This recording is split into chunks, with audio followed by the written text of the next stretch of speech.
Bernard Sexton, you're chairman of the Clonfin Ambush Committee. Is that the right title, Bernard? Clonfin Commemoration Committee. Commemoration Committee. Yes.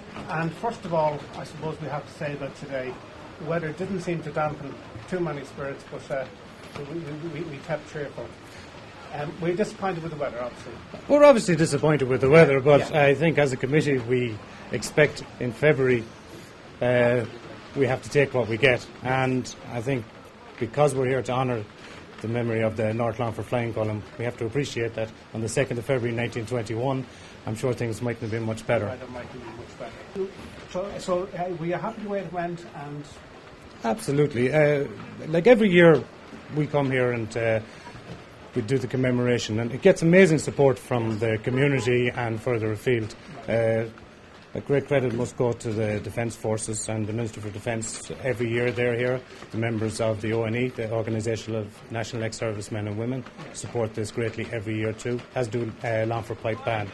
So it's a community effort and it's a historical effort, and we believe it's important to keep it going and not let the memory fade away of what happened here. of course.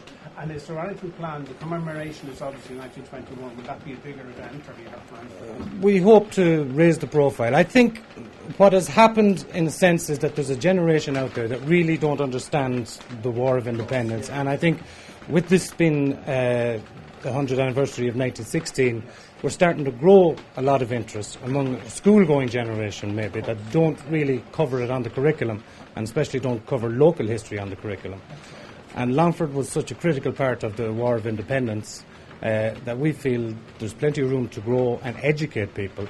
And with that, as a committee, we hope to grow this occasion every year and look forward to the centenary, where perhaps we can do a little bit more.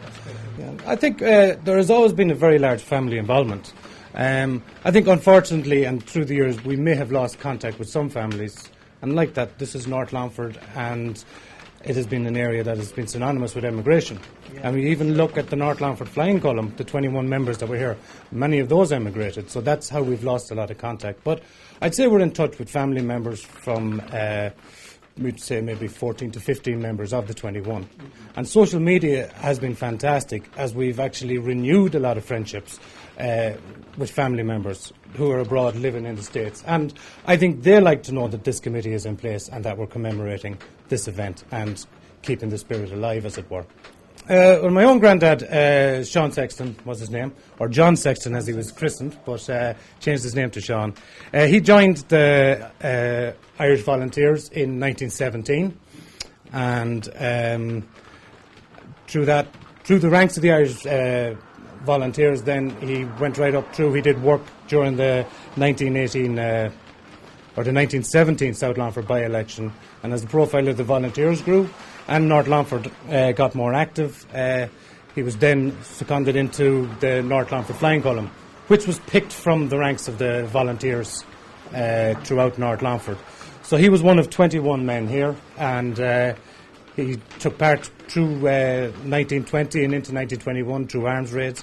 He was at the Battle of Balnalee and the Clonfin, and afterwards he went on. He joined the National Army. He was pro-treaty, and he left the National Army in the 20s and went to Australia, and then finally came back and settled in Longford.